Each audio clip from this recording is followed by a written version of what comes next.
Shalom Braja. Vamos a continuar con la historia de los hebreos en Cuba.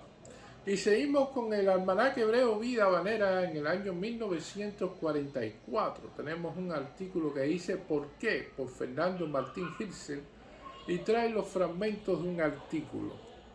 Y dice así: precisamente ahora, cuando el pueblo que más ha sufrido la barbarie nazifascista y que proporcionalmente más sangre ha dado en el conflicto actual, el pueblo judío, lucha por su existencia nacional para obtener el derecho de vivir en su propia patria, precisamente ahora publica la gran revista de revistas norteamericana, Selecciones del Reader Digest, que en su edición española de agosto el artículo titulado Lo que pasa en Palestina. Un artículo muy mal escrito y carente de responsabilidad, a pesar de que el Reader Digest tiene en su disposición todos los grandes recursos materiales, además de bibliotecas, centros de información y colaboradores científicos, por lo cual no se justifica la publicación del referido artículo, que puede causar prejuicios en la opinión pública, cuando nosotros los sionistas estamos empeñados en obtener las simpatías y el apoyo del mundo civilizado para restablecer nuestra patria en Eretz Israel, la Palestina judía, antes de que termine la presente guerra. En los momentos decimos que se constituyen en todas las naciones los comités pro-palestinas, integrados por los hombres más honestos y por los representantes más idóneos de cada país, entre escritores, políticos, compositores e intelectuales en general, es cuando se ha publicado el artículo a que nos estamos refiriendo. No obstante, que el autor del repetido artículo, un tal Frederick C. Payton, completamente desconocido tanto en Palestina como entre los periodistas y escritores norteamericanos, afirma que su escrito es tan franco y desapasionado como me ha sido posible escribirlo. Debemos jugar no solamente de su franqueza y de su capacidad de escribir algo valioso, sino también de su buena fe. ¿Cuáles son las razones para que el Reader Digest haya reproducido el artículo del Mr. Payton? Es de suponer que no son razones comerciales. El Reader Digest acaba de inaugurar su cuarta edición extranjera en lengua árabe, pues los propietarios de esta publicación, como buenos comerciantes, están bien informados de que el llamado problema árabe en Palestina no es problema creado por la población árabe, sino solamente por una pandilla de señores feudales árabes, quienes explotan de manera medieval a su propio pueblo. El pueblo judío y el pueblo árabe jamás han tenido problemas. Esto surgieron solamente cuando los nazis enviaron agentes provocadores ante los diversos jeques de Arabia, desde el momento en que comenzaron las hostilidades guerreras actuales, y a los turistas alemanes ya no pudieron continuar llegando a Palestina.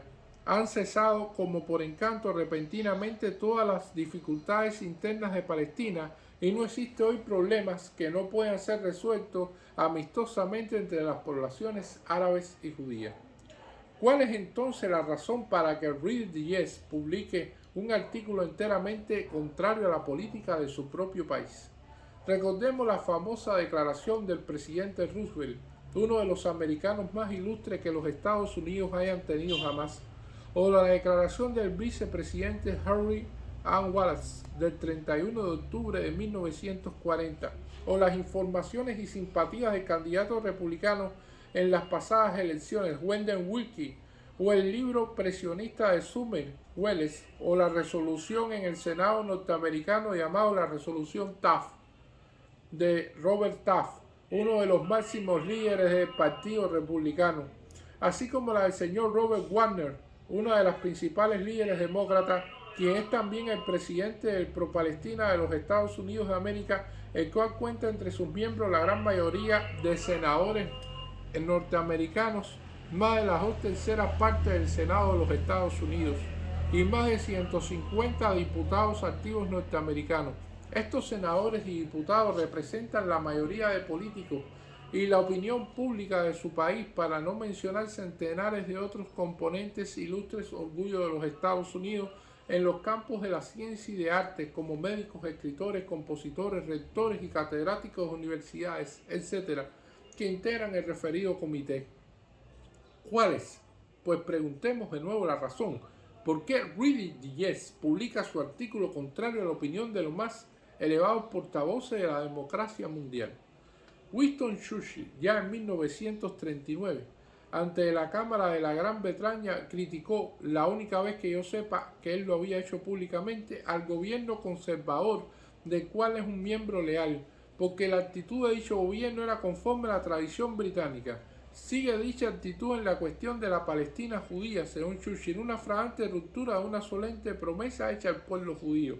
En tantas veces mencionado artículo de Reader Digest es contrario también a las convicciones y sentimientos del excelente presidente mexicano, el general Manuel Ávila Camacho, expresado en diversas ocasiones, así como también a los ilustres gobernadores del Estado de México, el licenciado Isidro Fabela, que fue representante de su país ante la Liga de las Naciones cuando esta institución aprobó la Declaración Balfour, acto por lo cual quedamos siempre agradecidos.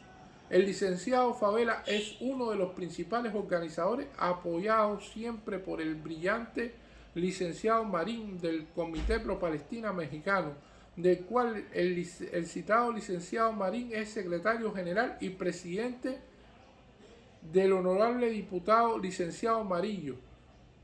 Otros muchos funcionarios, aliados y personajes de elevada categoría internacional, aparte de Rubin, Wallace, Wilkie, Welles, Churchill, Taft, Warner, Maysky, han hecho declaraciones e indicado resoluciones en favor de esta noble y justa causa. ¿Por qué publica el Reader Digest el artículo que nos ocupa? Precisamente cuando no se habla en el mundo democrático tan solo de ganar la guerra, sino también de ganar la paz. Una paz en un mundo libre, donde cada hombre debía tener derecho de vivir sin temor en su propia patria, al amparo de la libertad y de la justicia sociales y nacionales. El artículo en cuestión, publicado en la edición castellana del Reader Digest, tiene un precedente. Hay que saber que fue publicado en la edición estadounidense en mayo del año en curso y que el único cambio entre la publicación inglesa y la hecha en castellano estriba en el nombre del artículo, pues en inglés se tituló Report on Palestine, reportaje sobre Palestina, y en la edición española se llama Lo que pasa en Palestina, es decir, se muestra aquí mayor pretensión afirmativa de la que un simple reportaje. En la publicación inglesa de julio se vio obligado Reader Digest, debido a la presión de innumerables protestas, entre ellas algunas de conspicuos personajes de los Estados Unidos, a dar una respuesta a lo escrito por Mr. Peyton, y la dio en muy breve forma en la última parte de la revista después de la sección cómica. No obstante, el número de selecciones de Reader Digest correspondiente al mes de agosto, es decir, 30 días más tarde, no mencionaba para nada estas respuestas. Y este ha sido un artículo traído al Almanaque Hebreo de Vida Habanera por Fernando Martín Hirschel en el año 1944. Muchas gracias.